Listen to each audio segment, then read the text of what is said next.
Tom Holland va gagner énormément d'argent avec Spider-Man, les leaks catastrophiques de GTA et le film chinois qui explose tous les records au box-office alors qu'il a coûté 200 $. Salut à tous, ici Reg. Aujourd'hui on parle de l'actualité cinéma, série et un petit peu jeux vidéo. Et comme d'habitude, c'est mon avis sur l'actualité. C'est pas juste un listing que je vous fais là. Avant de commencer cette vidéo, j'aimerais remercier le partenaire officiel de celle-ci, c'est BorgosVPN et ses 38 millions d'utilisateurs et presque 5 sur 5 sur Trustpilot. Vous les connaissez, c'est le meilleur moyen de soutenir la chaîne et c'est un service utile que j'utilise tous les jours. Je vous mettrai dans la description le code épinglé un site internet qui vous dit dans quel pays se situe le film que vous voulez regarder. Ensuite vous changez. Canada, États-Unis, Royaume-Uni, Belgique, Suisse, Italie, vous allez avoir la voix STFR et même la VEF dans certains cas. Quelques exemples, sur Disney+, vous avez déjà Avatar 3 et le Diable s'habille en Prada 2. Sur Amazon Prime Video, vous avez Projet Dernière Chance. Sur HBO Max, qu'il faut utiliser directement depuis l'application HBO. Même si vous avez l'abonnement via Canal, connectez-vous à l'application Max avec ce compte-là. Vous allez avoir des films comme The Drama ou Mortal Kombat 2. Et en plus de ça,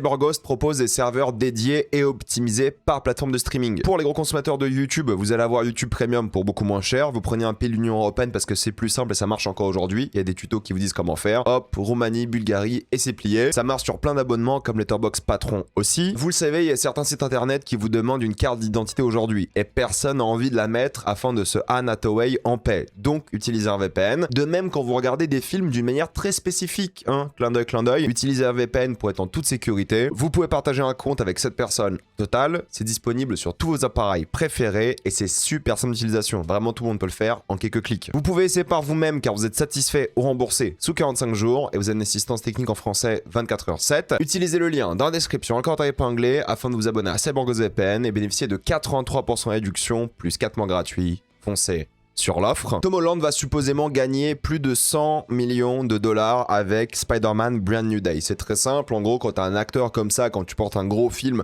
de blockbuster sur tes épaules, quand tu as des rôles dans la production du film de manière générale, tu touches un gros cachet de base. Tu touches en général 20 millions. Un blockbuster, quand tu es la star du film, c'est 20 millions. Par exemple, dans Gladiator 2, Denzel, il a touché 20 millions.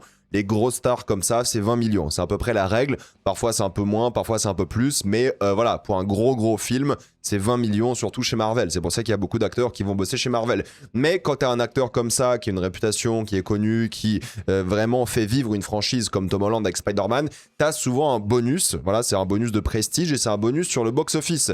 Et vu que Spider-Man va sûrement dépasser les 2,5 milliards au box-office, c'est lunaire cette phrase, eh bien il va sûrement toucher un total de 100 millions pour le film. C'est pour ça que les acteurs se battent souvent pour avoir un pourcentage du box-office parce que c'est tellement d'argent en jeu et c'est grâce à eux aussi que le film cartonne vu que maintenant les acteurs sont une partie intégrante du marketing. Tom Holland risque, hein, c'est un sacré risque, de toucher 100 millions pour le film et je trouve ça vraiment énorme. Mais c'est mérité, je veux dire, les gens vont le voir aussi parce que c'est Spider-Man, parce que c'est Tom Holland, c'est le personnage depuis 10 ans, c'est le seul à avoir 4 films en tant que Spider-Man dédiés à lui. Bon, je comprends, c'est comme ça que ça fonctionne, mais voilà, pour ceux qui se posent la question, c'est un pourcentage du box-office. Faut savoir que Spider-Man est dans une petite polémique tout de même, car ils ont découvert dans le livre officiel de l'art de Spider-Man Brand New Day, en gros, les gros films, parfois ils ont des bouquins associés qui sortent en même temps ou quelques semaines après la sortie du film, qui s'appelle The Art of, l'art de X film. Moi j'ai celui d'Avatar 2 pour le coup par exemple, on me l'a envoyé à l'époque, et là il y a l'art de Spider-Man Brand New Day où tu vois les concept art et tout. Et dans ces fameux concept art, on remarque qu'il y a de l'IA générative un peu partout et on voit qu'ils ont fait justement les concept art avec de l'IA. Et c'est la question qu'il faut se poser maintenant. Est-ce que c'est encore des concept art d'artistes ou c'est juste de l'IA générative pour s'inspirer? Parce que quand tu vois ça, c'est pas un artiste qui a fait ça, c'est un gars qui a fait un prompt et puis basta. Donc quand tu vends un bouquin associé à l'art d'une œuvre, il y a un moment, désolé, quoi, il faut que tu fasses de l'art dedans, quoi. Si tu fais l'IA générative, c'est pas l'art, donc c'est vraiment dommage de ce point de vue-là. Et la sauce est méritée, mais c'est une sauce moins marquante que la sauce de Supergirl, parce que les gens ils sucent Spider-Man, mais normalement ça c'est aussi grave que Supergirl. Hein. Si vous avez chié sur Supergirl qui utilise l'IA générative, vous devez chier sur Spider-Man qui fait exactement la même chose au même stade de sa production. Ça c'est pré-prod. Supergirl c'était la pré-prod aussi. Hein. Si Supergirl vous a énervé, vous devez gueuler sur ça. L'avantage de Spider-Man c'est que c'est dans un bouquin, il n'y a pas de vidéo dessus. Là Supergirl, il y avait une vidéo un peu bizarre du réalisateur et de Jason Momoa. Mais bon voilà, c'est pas l'art du coup. Du coup vous achetez un bouquin où il n'y a même plus d'art dedans, il y a juste de l'IA générative. Je trouve que c'est un peu honteux. Marvel et les histoires d'hommes noirs, c'est un peu compliqué, c'est ce que dit Yahya Abdul Mateen 2, qui est donc l'acteur principal de Wonder Man, qui a été annulé malheureusement, alors que la série a été renouvelée. Ensuite, elle a été annulée. Bref, c'est tout un bordel. C'est un peu dommage de ce point de vue-là. Et Blade a été annulé aussi. Et c'est vrai que Marvel, ils annulent énormément d'histoires d'hommes noirs et de personnes noires de manière générale, mais c'est surtout des hommes noirs. Dans ce cas-là, on l'a vu, hein, j'avais fait une vidéo il y a quelques semaines, une vidéo actualité où je disais qu'ils avaient annulé donc Blade, Wonder Man, ils avaient annulé Armor Wars, ils ont viré Jonathan Majors, même si c'est un cas un peu plus compliqué. Mais bon, voilà, en tout cas, quand il s'agit d'hommes noirs, mis à part Black Panther, Marvel, c'est hyper compliqué. Et il a dit justement à Abdul Mateen qu'il faudrait juste se renseigner, entre guillemets, sur l'image publique que ça renvoie de la part de Marvel d'échouer autant de projets avec des hommes noirs. Et en vrai, il a 100% raison. Michael 2 va parler des accusations du point de vue de Michael Jackson. Et c'est la question qu'il faut se poser, c'est à quel point ça va être de la merde. Parce que déjà, Michael 1, c'est une catastrophe. Michael 2 qui parle des accusations, dont la grosse accusation dont ils n'ont pas le droit de parler légalement, qui sera donc exclue du film. Et en même temps, les accusations du point de vue de Michael, ça va être en mode ouin ouin, on m'accuse d'être bizarre avec les enfants. Ça va être une catastrophe, ça va être honteux. Ça va être ridicule, ça sera de la propagande niveau max, ça m'intéresse pas du tout. Déjà que Michael, c'est une torture. Là, Michael 2, ça va cartonner encore, hein, mais s'ils vont dans le délire accusation, je pense qu'ils vont se mordre les doigts et ils vont faire n'importe quoi, et ça ne donne pas du tout envie de le voir. Concernant le film chinois qui bat tous les records, il ressemble à ça. J'en avais fait un TikTok et un post Instagram, mais c'était avant qu'il cartonne. Là, vraiment, il cartonne. En gros, c'est un film fait par une mère et son fils qui est horrible, quoi. Visuellement, c'est horrible. C'est n'importe quoi, on dirait un jeu de PS1 et tout. C'est vraiment ridicule. Mais il est quand même sorti en salle en Chine et il avait fait genre, je crois, 70 entrées au début en Chine, quand même un pays à 1,6 milliard d'habitants. Et le film était tellement nul et horrible que littéralement les Chinois sont allés en masse le voir. Je crois que là, au moment où je tourne la vidéo, il est à 3 millions au box-office. Il a coûté 200 $. Il a rapporté 3 millions de dollars pour l'instant parce que les Chinois, ils sont allés voir ce film en mode « Oh putain, c'est quoi cette merde ?» littéralement. Et c'est un peu mignon. Il y a un truc, pas genre de se moquer, mais c'est devenu un peu une sorte de mascotte de ce que je vois un peu des réseaux sociaux, des articles sur la Chine. Les gens, ils aiment bien, genre ils ont une affection sur ce film horrible. Ils commencent à en rigoler, ils commencent à se moquer aussi un petit peu, mais c'est devenu une sorte de truc un peu commun, collectif, que la Chine fait souvent très très bien pour le coup. Ça, nous on est un peu écartés du monde chinois forcément parce qu'on n'a pas les mêmes règles, leurs films n'arrivent pas souvent chez nous, quand ils arrivent ils sont mal distribués et tout, mais chez eux, ils ont la culture de la salle de cinéma, ils vont énormément au cinéma. Quand vous regardez le top 10 de cette année, je crois au box-office, ou peut-être top 15, je crois qu'il y a 3 films chinois. C'est pas rien, et des films qui sont sortis que sur le territoire chinois. Donc la Chine, elle permet encore d'avoir des expériences comme ça, collectives, fun, purement communautaire, où tu dis ok, on va aller soutenir ce film un peu drôle. Donc ça fait une sorte de blague sur les réseaux. Ils sont très réseaux sociaux en Chine forcément aussi, donc les gens sont allés le voir en mode pour le sketch, pour rigoler et tout, et c'est devenu un truc que les gens aiment beaucoup au point qu'ils veulent en faire le film le plus rentable de tous les temps. 200 $ de production, ça a coûté que dalle forcément, et c'est intéressant parce que du coup en Chine tu peux sortir un film en salle comme ça, genre littéralement t'as 200 $ de budget et tu peux sortir un film au cinéma. C'est génial comme idée, c'est génial comme système. En France, c'est juste pas possible. Et en Europe, de manière générale, ça serait pas possible. Mais là, tu peux le faire en Chine. Et c'est fascinant. C'est hyper intéressant comme système. Pour les artistes, c'est trop bien de ce point de vue-là. Et au début, il était distribué dans quelques salles. Et là, vu qu'il cartonne, il y a de plus en plus de salles qu'il diffuse. Et tant mieux. Franchement, je suis content pour eux. Je suis très content pour littéralement cette famille. Je sais pas combien d'argent ils vont gagner sur le projet. Mais en tout cas, ça va sûrement devenir le film le plus rentable de tous les temps en fonction de son budget. Là, s'il est à 3 millions sur 200 $ de budget, il est peut-être déjà devenu le film le plus rentable en battant Paranormal Activity et donc le projet Blair Witch et Obsession 3e, je crois. Donc ça va sûrement passer numéro 1. Moi, ça me fait plaisir ce genre d'histoire parce que oui, le film est pas hyper intéressant, mais c'est pas un film qu'ils ont fait pour gagner de l'argent ou quoi. C'est un film qu'ils ont fait pour le délire. Ils ont essayé de le sortir en salle, ça cartonne.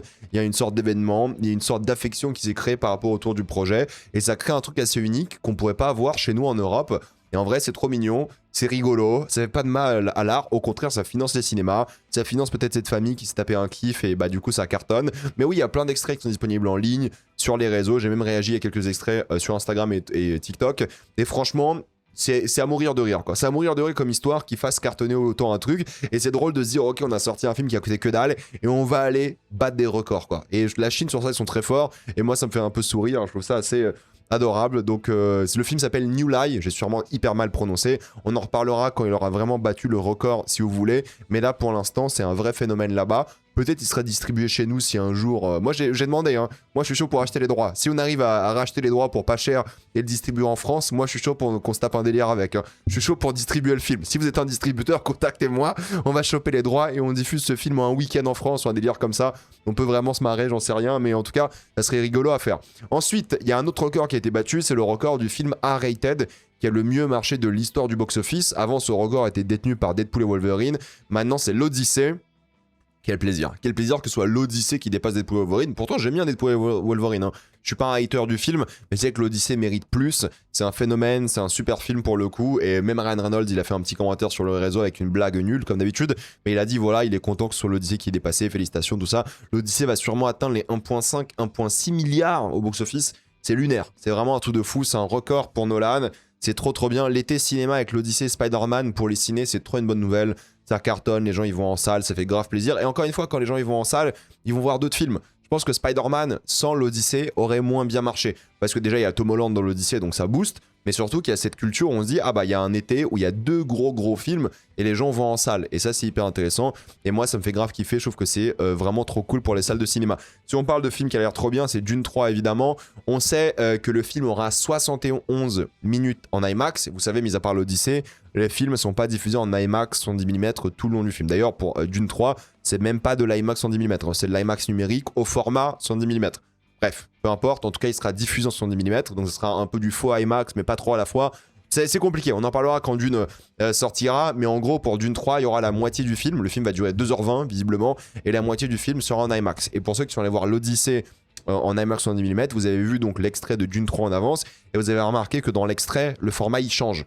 C'est un peu particulier, c'est bizarre, mais le format il change, et c'est ça. Parfois il y aura format scope, et parfois format IMAX 1.43, mais donc il y aura la moitié du film comme ça, et surtout aux États-Unis. Ça c'est très particulier, mais c'est surtout pour, je pense, contrer la hype Doomsday qui va sûrement dépasser le milliard premier week-end. La hype Doomsday dans le sens où ils vont sortir Dune uniquement en IMAX 70 mm, donc dans les 25 cinémas d'Amérique du Nord, 4 jours en avance. Ouais. Ça, c'est très bizarre. Je suis pas méga fan du délire de précommande dans un format premium uniquement. Mais si vous allez voir Dune aux États-Unis, vous allez le voir quelques jours en avance. Il sort le vendredi aux States. Vous allez le voir dès le lundi, si je dis pas de bêtises, lundi ou mardi. Donc c'est très bizarre, mais ce sera uniquement pour certaines salles. Les tickets ont été mis en vente là. Je suis pas fan. Là, pour le coup, il y avait ce débat sur l'IMAX, c'est un truc de bourgeois et tout. Et j'ai dit non, vous abusez les gars et tout, c'est pas exactement ça. Mais là, quand tu vois que le film, il est en avance, dans un format unique, encore s'il y avait des séances en avance partout, des avant-premières, ok. Là, c'est en avance, donc le monde va découvrir ce film en avance, dans des formats premium uniquement. Là, c'est un peu un délire bourgeois bizarre, je trouve. Là où les Max 110 mm, c'est une nouvelle expérience, un peu différent. Mais je vais dire, tout le monde voit le même film. Là, les gens voient un film dans un format premium, ok, mais surtout en avance. Moi, je trouve ça un peu bizarre et je suis pas méga fan. On verra comment ça va être en Europe. Mais pour l'instant, ce délire-là, je suis pas le plus client, quoi. Au moins, tu fais des avant-premières pour tout le monde, ok. Mais là, juste pour un format spécial, je suis pas fan. Indy Navarrete a refusé le rôle de Hit 2, donc le film évidemment qui sort l'année prochaine avec DiCaprio, avec plein d'acteurs que vous adorez, Christian Bale et tout. Et elle a refusé pour jouer dans X-Men. Alors c'est bizarre parce que les gens se disent comment ça se fait, t'aurais pu faire les deux et tout. Bah, visiblement, ils vont tourner les deux en même temps, donc elle aurait pas pu jouer dans les deux.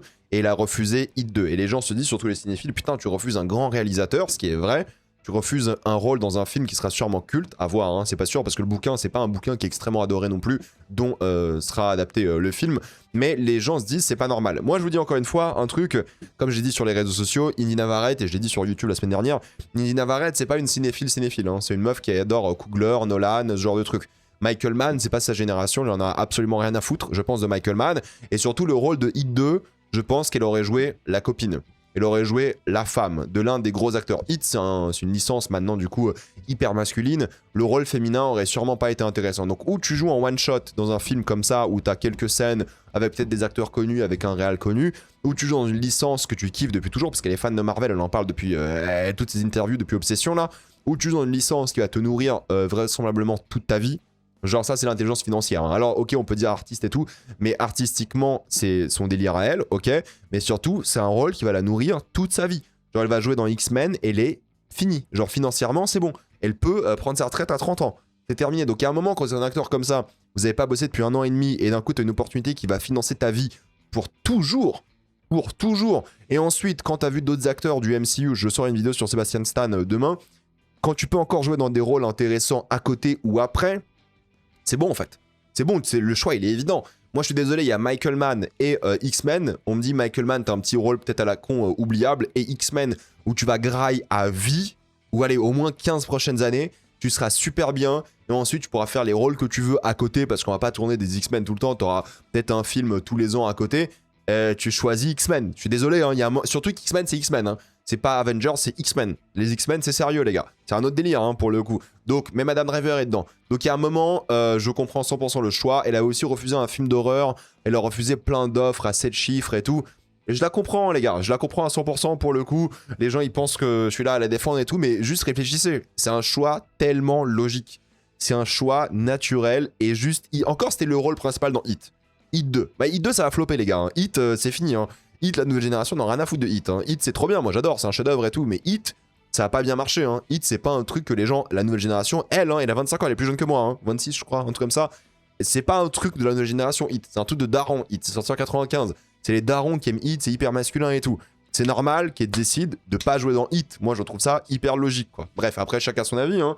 Mais moi, je trouve que c'est pas du tout un choc de pas la voir dans un film comme ça, quoi. Ensuite, en parlant de films de daron, c'est Miami Vice qui a trouvé ses actrices principales. Actrices, hein, je dis bien, elles auront sûrement un rôle assez secondaire. C'est Camilla Morone, que vous connaissez sûrement pour Daisy Jones and the Six, qui était une très cool série que je peux vous conseiller. Et ensuite, Whitney Peak, que je connais beaucoup moins pour le coup, mais rejoint le casting de Miami Vice 85. Le tournage va bientôt commencer avec Michael B. Jordan, Austin Butler, du réalisateur de Top Gun Maverick et de F1. Et j'ai trop hâte parce que j'adore Miami Vice, en tout cas le film justement de 2004. Incompréhensible le film, mais je l'adore. Et là, avec le réal Joseph Kosinski, je pense que ça peut être très très bien aussi.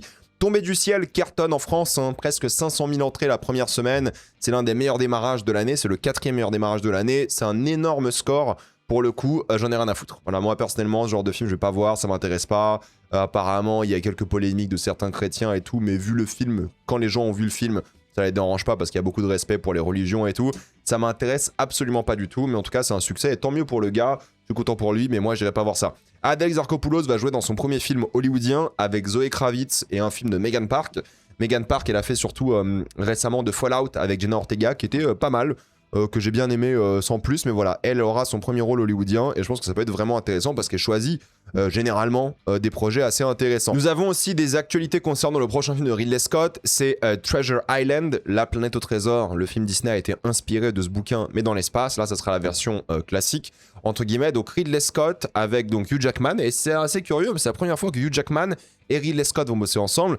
Hugh Grant a rejoint le casting et aussi Owen Cooper qui était dans l'adolescence et qui enchaîne les rôles. Il a été dans le film Hurlevent aussi en début d'année. Le mec, il va aller loin. S'il arrive à faire la transition de l'adolescence, sans mauvais jeu de mots, à l'âge adulte où il continue de faire des rôles intéressants, le mec va aller super loin. C'est une folie, mais le mec est très bon et il mérite.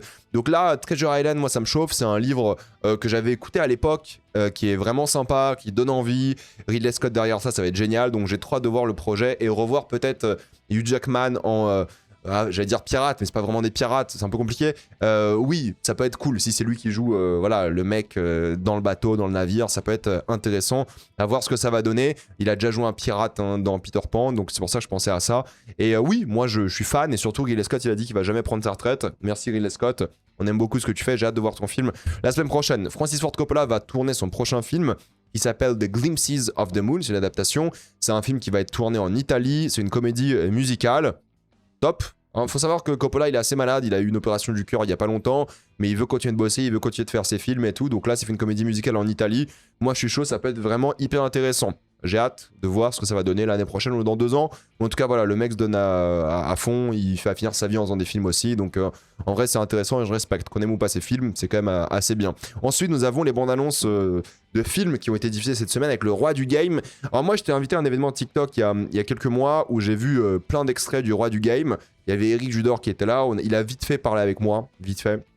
Il est venu me dire ouais trop cool le conseil de la série Replay que j'avais fait il y a quelques années. Il a l'air très sympa Judor. Maintenant Judor sur cette vidéo, ça a pas l'air bien. Je suis désolé, ça a pas l'air bien du tout. Surtout, il y a un truc que je comprends pas, c'est pour qui il fait ce film. Parce que les gens qui sont dans ce film, qui font ce fameux jeu de rôle, ils ont l'air d'être moqués constamment. Ils ont l'air d'être trollés, ils ont l'air d'être rage baités comme on dit constamment. Ils ont l'air d'être vraiment dans une phase où c'est pas leur film. Donc les gens qui se sentent représentés dans ce film, qui vont aller le voir et qui vont se faire gueuler dessus pendant 1h40, ça va pas être intéressant, je pense. Et surtout les autres qui s'intéressent à ce style de truc, quoi. Il va chercher qui? Il a Maxime Biaggi dans le film, il a Anime, enfin le but c'est d'aller chercher la génération Internet. Mais je pense qu'il n'y a pas de crossover entre la génération Internet et la génération jeu de rôle. C'est pas un truc, moi je vois ça, j'en ai absolument rien à foutre. Parce que le jeu de rôle, j'en ai rien à foutre. Je respecte, hein, c'est kiffant et tout, je dis pas le LARP et tout, c'est trop cool, mais j'en ai absolument rien à faire. Faire une comédie dans ça où t'arrives avec un regard un peu, c'est pas un boomer, Judor, hein, je suis bien conscient, mais avec un regard un peu de personne qui a la cinquantaine et tu dis oh putain c'est qui ces gens qui font ça, se moquer d'eux, même si la morale j'imagine ça sera au fait ils sont sympas et tout, bref peu importe, ça m'intéresse pas des masses, et oui c'est une histoire plutôt du père avec sa fille et tout, d'accord, ok. Mais je sais pas pour qui a fait ce film, ça a l'air d'être un film qui est tellement désespéré de parler aux jeunes qu'il a pas compris que les jeunes font pas ça.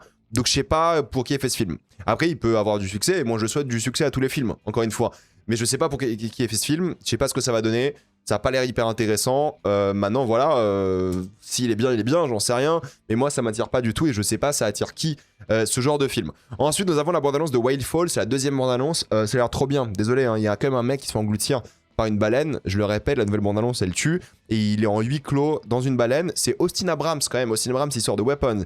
Il va jouer dans Resident Evil, là, c'est l'acteur principal, en septembre. Il joue dans Wildfall, le mec, ça devient une Scream Queen. C'est quoi le terme pour les garçons? Scream Queen? Je sais plus. En tout cas, il a ce rôle de mec de film d'horreur, film angoissant et tout, et ça peut très bien marcher pour lui. Le film a l'air vraiment débarre. Donc j'ai hâte de voir ça parce qu'il m'intrigue et je pense que ça va être un vrai bon film pour le coup. Ensuite, nous avons la bande-annonce de Wildwood. Alors Wildwood, c'est le film des studios Laika, donc c'est eux qui ont fait Coraline par exemple, Kubo et l'armure magique que moi j'aime beaucoup. Et là ils font Wildwood qui cartonne sur les réseaux, hein. Les scores de bande-annonce, c'est lunaire, c'est des scores, alors peut-être pas à la Marvel, mais c'est des gros scores de bande-annonce. Et surtout c'est le film en stop motion le plus long de l'histoire avec 2h20, ça a l'air trop bien. C'est le film le plus cher de la boîte, ça est prétendument le film qui va le mieux marcher de l'histoire de la boîte, à voir ce que ça va donner, mais ça cartonne sur les réseaux et honnêtement, ça a l'air trop bien. Je vous jure, la bande-annonce, je l'ai regardé 2 fois avec la musique d'Avicii par-dessus, la cover qu'ils ont mise et tout, il y a une vibe, franchement, de fantasy, de rite initiatique, il y a un truc qui donne trop envie de voir le film. Ça va être à la fois apaisant, émotionnel, ça va être génial, ça va être trop bien. Donc j'ai trop hâte de voir ce que ça va donner, je pense qu'on va tous chialer, en même temps on sera dans un monde pendant 2h20 qui va être tellement beau et fort et... Non, j'ai trop hâte, je pense que ça va être vraiment trop bien et j'ai hâte de voir ce que ça va donner, j'espère qu'il sera bien distribué en France, j'espère que ce sera un gros film qui va cartonner parce que ça a l'air d'être bien et moi j'adore Laika, j'ai vu quasiment tout ce qu'ils ont fait et je suis un grand fan du studio donc j'espère vraiment que ça va cartonner parce qu'il mérite et j'espère surtout que le film sera bien. Mais la bande-annonce m'a vraiment donné envie. C'est confirmé, c'est Dave Bautista qui va jouer Kratos dans la série Prime Video. Alors juste un petit rappel, la série Prime Video, il a commencé son tournage en début d'année. Ils ont tourné la moitié des épisodes avec Ryan Hurst qui jouait Kratos à l'époque. Ryan Hurst s'est fait une déchirure du biceps qui allait le mettre hors acting pendant 1 an. Il allait plus pouvoir jouer un rôle physique comme ça pendant au moins 1 an. Donc ils ont décidé de recast Ryan Hurst. Ils ont trouvé donc Dave Bautista dans ce rôle-là. Ils vont retourner les scènes avec Dave Bautista, on imagine. Il n'y a peut-être pas de réécriture, ça n'a pas été annoncé, mais ils vont retourner les scènes avec lui en question. Ils vont retourner ces 4 épisodes. Et ensuite, ils vont aussi, en saison 2, recast le jeune Atreus, parce que l'acteur, visiblement, il va pas rester pour la saison 2. Je sais pas ce qui va se passer. Écoutez, vu le casting, on sait qu'il y aura déjà Odin, il y aura déjà Thor et tout dans la série. Donc ils font un mélange, j'imagine, de God of War et de God of War Ragnarok. C'est des jeux que moi j'aime beaucoup, hein. Moi j'ai toujours défendu les deux. Le 2018, c'est un chef-d'œuvre. C'est l'un des meilleurs jeux de tous les temps, je trouve. Et le Ragnarok, il est meilleur en termes de gameplay, mais en termes d'histoire, il est moins intéressant. Mais en tout cas, ils vont mélanger les deux. Et je pense que ça peut être super bien. Maintenant, Dave Bautista, quand l'annonce a été faite, entre guillemets, de négociation, et là c'est confirmé, il va jouer dedans. Je le vois bien en Kratos. Je dis pas, je le vois bien. C'est un super acteur. Il va vraiment gérer le rôle. Pour moi, il n'y a aucun souci de ce point de vue-là. Par contre, encore une fois, moi je maintiens qu'il est trop vieux pour le rôle. Il va sûrement finir la série à ses 60 ans. Il a beaucoup perdu de poids récemment. Il va devoir reprendre du poids, se remettre en forme et tout. Et surtout, moi, ce qui me fait chier avec Dave Bautista, c'est que je le voyais plutôt jouer dans d'autres films. En fait, je le voyais plutôt aller chercher des projets plus intéressants. Derrière, vu qu'il c'est un mec plus connu que Ryan Hurst, ils vont augmenter le budget de la série. Donc il y aura sûrement des choses qui seront plus cheap à côté parce que le budget il va être alloué différemment. Je pense pas qu'ils vont augmenter le budget de la série. J'en sais rien, surtout que maintenant ils doivent retourner, donc ça va exploser le budget. Et un mec qui est bien plus connu, une star qui va prendre plus d'argent et tout. En fait, c'est une mauvaise nouvelle pour la série. Il fallait prendre un mec inconnu, entre guillemets inconnu, Ryan Hurst. Tu vois, c'est un mec, il vient de la série télé, il aurait pu faire de la série télé. On sait que le showrunner est pas fan des jeux. Bref, c'est tout un bordel cette série, ça part pas très très bien, disons. Dave Bautista, super acteur, je comprends pas ce qu'il fout là, c'est juste ça. Après, s'il est bien payé, si le scénario lui a plu et tout, si ça va cartonner la série God of War, hein. Soyons honnêtes, ça va cartonner. Ça sera un gros événement, hein. Mais juste, je trouve ça un peu bizarre. Et je pense qu'il voulait aussi ressortir de ses rôles, même si c'est un rôle qui lui va, parce que c'est à la fois une brute et en même temps un gars qui a beaucoup de trauma et tout. Donc, et en vrai, c'est un super choix de casting en soi. Juste moi, je suis un peu aigri, même si ça reste objectivement un très bon choix, parce que j'aurais bien aimé voir ce gars faire d'autres trucs de sa vie, plutôt que des rôles comme ça en série télé, dans une série qui a l'air de se casser la gueule. Maintenant, on n'est pas dans la prod, on n'a pas tous les détails, mais globalement, j'aurais aimé le voir faire autre chose. Voilà, c'est juste mon point de vue un peu égoïste de ce point de vue-là, mais oui, en soi, le choix de casting est en soi intéressant. Blue Eye Samurai saison 2 a été diffusée cette semaine, la sortie est prévue pour janvier. La saison 1 était très cool, je trouve que c'est une très bonne série, et là, ce qui est intéressant, c'est que ça a été renouvelé pour une 3e saison, et c'est à Londres, donc c'est trop drôle. Tu pars du Japon à Londres, je trouve que c'est hyper intéressant, c'est fun, et ça switch le concept. En général, c'est des blancs qui vont au Japon. Là, c'est littéralement une samouraï qui va aller à Londres. Ça a l'air trop drôle, ça a l'air fun. Je pense que ça peut être un super délire, à voir ce que ça va donner. Mais oui, ça sera en janvier, et oui, je pense que ça va être vraiment bien. Cyberpunk Edge Runners a eu le droit à une nouvelle bande-annonce. Visuellement, ça a l'air incroyable. Artistiquement, ça a l'air fou en termes de mise en scène, de DA. Et tout, ça donne envie de replonger dans Cyberpunk. Ça sort le 20 octobre, cette saison 2 d'Edge Runners, et ça va être une claque. Je pense qu'on va chialer. Je pense qu'on va se prendre une claque visuelle et tout, ça va être une folie. Slow Horses, saison 6, a partagé sa bande-annonce aussi, ça sort le 16 septembre. Et les gars, Slow Horses, si vous l'avez pas vu, c'est à chaque fois 6 épisodes d'à peu près 45 minutes, 1 heure, je sais plus exactement. C'est génial. Il y a une saison qui sort par an, c'est à chaque fois une série qui se regarde super bien, c'est divertissant, ça passe crème et tout. Si vous n'avez pas vu Slow Horses, branchez-vous Slow Horses, c'est vraiment génial. Et j'ai hâte de voir la nouvelle saison là qui sort en septembre, ça va aller très très vite. Lanterns est un carton, c'est 9,3 millions de vues en 3 jours aux États-Unis, ce qui est vraiment bien. C'est un très bon démarrage pour une nouvelle série. C'est le meilleur démarrage d'une œuvre d'essai. Vous allez me dire, il n'y en a pas eu beaucoup qui étaient bien en termes de séries télé, mais c'est un très bon démarrage pour ce genre de série. Ça marche vraiment bien. C'est pas dans le top 3 des meilleurs démarrages ever, hein, normal. Ça, c'est des Game of Thrones, House of Dragon, tout ça. Mais globalement, c'est un très très bon démarrage et la série va, si les gens accrochent, vraiment bien marcher et je suis content. En termes de jeux vidéo, t'as eu la bande-annonce de Black Myth ou Zonkui, j'ai failli dire pour le coup Wukong, mais non. Zonkui, j'ai sûrement mal dit, désolé. C'est 15 minutes de gameplay, ça a l'air trop bien. Moi, Wukong, j'ai eu du mal parce que je trouvais le gameplay un peu rigide. En dehors des combats de boss, je trouve que le game design n'était pas assez bien et j'ai lâché le jeu. Mais là, honnêtement, ça a l'air trop bien. Le gameplay qu'on a vu avec, on dirait un vrai jeu next-gen pour le coup, putain, 8 ans après la génération next-gen, ouais, il serait temps. On dirait un vrai jeu pour le coup qui sort sur une nouvelle console, ça a l'air vraiment dingue d'un point de vue graphique. En termes de gameplay, ça a l'air tellement plus fun que Wukong parce que c'est un autre personnage quoi, donc il joue un peu différemment. Ça donne trop envie d'y jouer, je pense que ça va être vraiment bien. Nous avons les immenses leaks concernant GTA 6. Ça, c'est un drame de fou parce qu'en gros, il y a un mec qui s'appelle CyberLeak qui a donc visiblement leaké plein de choses de GTA 6. Et GTA 6 ne peuvent rien diffuser pour contrer ça. Vous savez, quand il y a eu la première bande-annonce de GTA 6, il y a des leakers qui ont sorti en avance et ils ont décidé du coup de sortir la bande-annonce en même temps, en bonne qualité, tout ça. Là, vu qu'ils ont un contrat avec Netflix qui a lieu donc la semaine prochaine, là, le 27, et il y aura apparemment 3 épisodes de gameplay de GTA 6 avec Netflix. Ils ont un contrat, ils peuvent rien faire. Ils peuvent pas sortir du gameplay pour contre-attaquer ce mec-là. Et ce mec-là, il sort du gameplay qui visiblement a 3 années. Donc c'est quand même un build de 2022-2023. Donc c'est un vieux build de GTA. Il a sorti plein de cinématiques. Il a sorti plein de gameplay du jeu. Et il y a 2 remarques qui ont été faites. La première, c'est que on dirait du GTA. Ouais. Et je pense que les gens ils vont être déçus parce que GTA, ça sera pas genre la vraie vie. Ça va être un jeu GTA. Tranquille. C'est juste un nouveau GTA. Moi j'adore GTA comme tout le monde. Mais juste c'est un nouveau GTA, avec plus de choses à faire sur une nouvelle génération de consoles. C'est juste un nouveau jeu GTA. Vraiment, c'est tout. C'est juste ça. Et c'est très bien déjà. C'est très très bien, je dis pas. Mais c'est juste un nouveau jeu GTA. Et je pense que les gens qui ont des attentes démesurées, ils vont être déçus. Et deuxièmement, ce qui est chiant, visiblement, c'est que le mec a accès au jeu. C'est pas qu'il a trouvé des vidéos et tout. Il joue au jeu. Il joue au build qui a 2-3 ans. C'est une catastrophe. C'est une catastrophe. Pourquoi il fait ça? C'est pour son truc crypto. Donc pour gagner un peu d'argent. Visiblement, il a gagné genre déjà 50 000 avec la crypto. À voir. Et surtout, le truc, c'est que c'est pour protester visiblement le manque de disques physiques. L'excuse de GTA, c'était justement, ils n'avaient pas envie que ça leak des données, ça leak des cinématiques. C'est pour ça qu'ils n'ont pas fait de disques physiques. Pas de bol. Apparemment, CyberLeak à la fin du jeu aussi On va voir ce que ça va donner de ce point de vue-là. Mais oui, c'est une catastrophe pour GTA. C'est l'un des plus gros leaks de l'histoire du jeu vidéo. Ça tombe mal. Moi, je suis un peu triste pour les devs quand même, parce que même s'ils charbonnent, même s'ils sont en crunch et ils souffrent et tout, bah t'as quand même envie que les gens découvrent ton jeu comme ça, le jour de sa sortie, sans spoil, sans rien et tout. Les gens qui disent que c'est une campagne marketing de la part de GTA, non, jamais de la vie, c'est un vrai leak. C'est une vraie catastrophe. C'est le plus gros leak, je pense, avec le leak d'Insomniac il y a quelques années, là, où ils ont leak Wolverine, X-Men, ils ont tout leak, tu vois. Là, c'est une vraie cata, ce leak.